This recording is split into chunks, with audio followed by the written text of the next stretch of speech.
Good afternoon, this is Nicholas from Gandora Gaming, and today I have an exciting innovation to reveal to you all for my P.U.N.K Gold Pride Goblin Rider deck profile.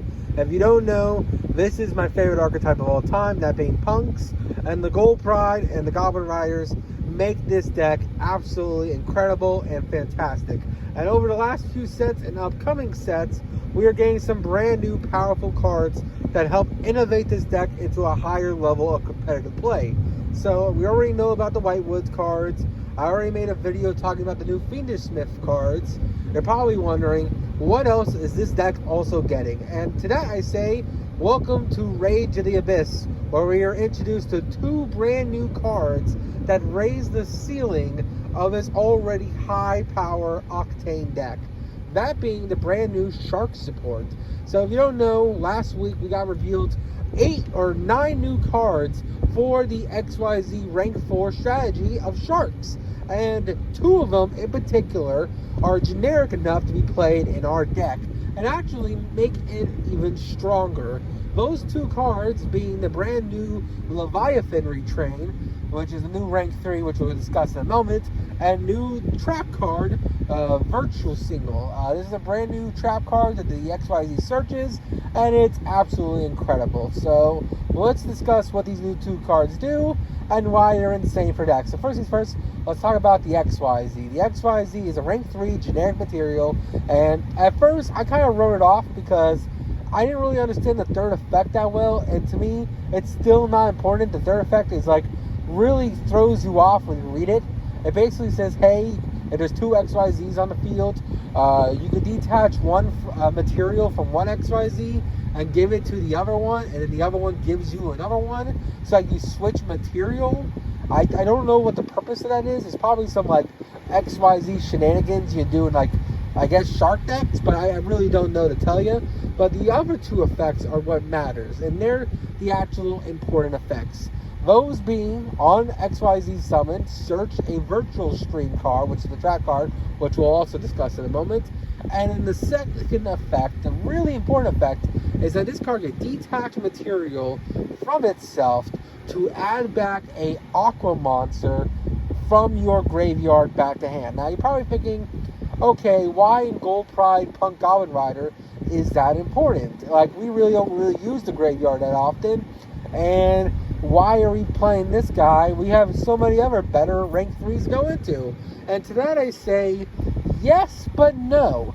So, if you don't know, we are playing the Full Armor XYZ package. This was a package for Sharks. This is like another wave of support Sharks got last year that really helped out Gold Pride P.U.N.K. If you don't know, there's Torpedo, Fortress, and of course the big guy himself. And the whole gimmick of that deck is that you make a rank 3, and then you top that rank 3, another rank 3, and then you XYZ summon on your opponent's turn to make a big 5,000 attack, non-targetable monster that quick effect basically absorbs a monster. It's a really cool gimmick. And the idea was that Torpedo basically gave you the targeting protection. Also, it allowed you to draw one by detaching to material. It was a really cool card, and I still think it's really solid. I currently play it in my current build as we speak. But with the newest innovation to the Gold Pride and Goblin Rider combo, there's a big issue that we run into, and that being, we make Utopic Future. If you don't know, this is one of our boss monsters of the deck, Utopic F0, and basically, he requires to make him with Utopic Future. Utopic Future requires 2 XYZ monsters with the same rank. That usually being Gaganga and Carry. Now, Gaganga was okay because once Gaganga ran his course, you didn't really need him on field anymore. You got all the Goblin Riders out of your deck in your full combo, and yes, he is absorption on your opponent's turn when XYZ detaches material, but we're not really playing enough XYZs to facilitate that effectively, to the point that that was an additional bonus effect that was really, really cool. But the Carry, on the other hand, is essential to our combos. Carry, if you don't know, is one of the best Gold Pride cards we have. Any 2 level 3s gives you access to any Gold Pride monster, because you can Foolish Burial whatever you want and add the Gold Pride continuous spell, which adds anyone you want, including Leon, who can then reborn whenever you Foolish Burial. It's a very, very strong card. Captain Carry is one of the best XYZs this deck has, and one of the biggest issues with our newest Goblin Rider combo was that when we made Utopic Future, we lost the ability to make Carry anymore, because we made Carry and then we used Carry in our summoning combo to make Utopic F-Zero, but because it's no longer on the field, it's in the grave now, or it's as material for Utopic F-Zero, we don't have access to it to another turn. So if our opponent somehow cleared our board or simplified the game state, we don't have a way to climb back into our Gold Pride combo. That's what older builds had over our newer build. Our newer build has a higher ceiling, but our older build had the ability to recycle Carry over and over again, because if you don't know, all the Gold Pride monsters add themselves back to the extra deck after they use their effect. But because Carry was used as material, she can no longer add herself back to the extra deck, so you have no longer access to Carry. So if you don't win by turn 3, that's a huge resource loss. But the brand new Leviathan Dragon actually fixes this, because in the new combo we can do, instead of playing Torpedo and giving us the untargetable draw 1, we can actually play this guy. So basically in our whole Gold Pride combo, we climb up into Goblin Rider Gabunga, then we make Carry, and then we're using the materials from Gabunga and Carry, we make another third XYZ, usually in the form of Torpedo. But we no longer need to do that. Instead, we can make the brand new Legionnaire, because the new Legionnaire not only adds us basically an Icarus attack, that's what the brand new trap card does, it's Icarus attack. It's also protection, which is pretty cool. I'll go over its whole effect in a moment. But it also allows us to add back the Carry from our graveyard. So basically, it recycles our XYZ. Now, granted, you do lose a material off Utopic F-Zero, because in order to get back Carry, you do have to detach it, meaning you do have to lose a material from F-Zero in order to do so. But that's not really a big deal, because Utopic F-Zero is already a once per turn effect, and if you get to turn 3, I guess it matters, because you won't have 3 materials anymore. You'll only have 2, but you're never getting it to turn 3, because you're gonna make them turn 1, you're gonna negate if they mirror you or something, and then turn 2 you're gonna negate again, and then they're screwed. They got nothing else. Alright, so let's talk about the brand new trap card, that being Virtue Single. This is the brand new card that is really, really strong in this deck, and it's basically Sword Soul Blackout for the archetype. So if you don't know, this card allows you to basically tribute a Aqua, Fish, or Sea Serpent monster you control to then target 2 cards your opponent controls and destroy them.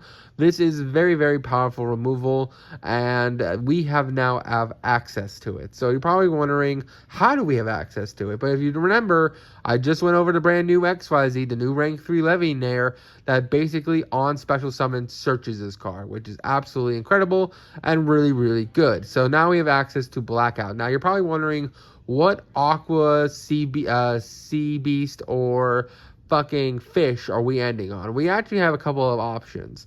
First things first, we have, of course, our XYZ package, where we are climbing with the armored XYZs, and luckily enough, the main boss monster is an Aqua monster, allowing us to tribute it in order to then pop to our opponent's field. So not only do we get an absorption, but also we get 2 pops, which is pretty solid. Now, I'm usually not tributing this card, to be perfectly honest with you. I think it's just really better as like a untargetable, well, it is targetable now, as like a big 5,000 beat stick. Instead, we'll be tributing Amazing Dragon. So if you don't know, Amazing Dragon's actually a Sea Serpent. So basically, we can quick synchro into Amazing Dragon, balance their entire field back to hand using its effect. Then if they have any other things in hand that can put itself back on field, or they have any other plays to bait out the Amazing Dragon Synchro Summon, because there are ways to force it out early and then they can just keep going. We can then tribute the basically vanilla Synchro in order to pop 2 other cards on field, which is pretty amazing. So let's actually go over the interruptions our deck ends on now, because we end on about 9 or 10 interruptions, not counting situations where we draw into hand traps. If you're wondering what we end on, first things first, let's talk about our trap cards because these are the cards we guarantee on our end board. First things first, Virtue Single, which is basically Sword Soul Blackout, pop 2 cards, which is absolutely insane. We also have the Rank Up Trap, allowing us to rank up on our opponent's turn into the Big Fortress monster, who's then going to absorb an opponent's monster, which is another interruption, so that's 2. We also have Start Your Engines, which is going to pop a monster on summon, and then summon either a Leon or another Gold Pride from deck, which is the 3rd interruption, which can also lead into a 4th interruption. If you summon a Leon that reborns a Roller Baller, then you have access to either a Synchro 8 or a Synchro 10 if Nitro Head's on field. Oh, Synchro 11, my apologies. Or you just have access to Roller Baller Fusion Summoning, which is a whole other can of worms. So we'll just leave that as like 2, maybe 3+ interruptions there. We also have, of course, Dangerous Gabu, which is a negate that we search off Madam Spider. That's just our back row alone. That's 4 back row cards that we now search throughout our combo that completely fuck up our opponent. We're basically trap tricks, but actual combo deck. As for our face-up monsters on the field, we have a Utopic Draco Future, F-Zero himself, who's going to negate and steal a monster, which is absolutely incredible. Also, he can't be destroyed by battle or card effects, which is also just a neat little bonus there. We also have, of course, the Armored XYZ, which I already talked about, the full armor package, which is already the negate in the back row, so I'll just count that as 1. We're not going to count that as like 2 because the trap summons him and then the trap banishes itself to give the interruption. So we'll just keep that there. We also can end on Cicada King or what's it called? Berserk Tengi. These are nice flex cards. If we have a really broken hand, we can easily end on these guys, which is just another interruption. We also always end on the Shirakusai, quick synchroing into Amazing Dragon, able to bounce their opponents forward. So that is another interruption. We can also search Ghost Ogre in our combo as well, so we also have an interruption guaranteed hand trap in hand if needed. Not to mention, we also have access to a plethora of other cards. Not to mention, we're just drawing like 4 to 5 cards a turn. We're searching 20 in our turn. This deck is absolutely incredible. I don't know what you want me to say. And yeah, I hope you enjoyed that little presentation on what this deck can do. While I was talking, I let the video play and you got to see this combo in action.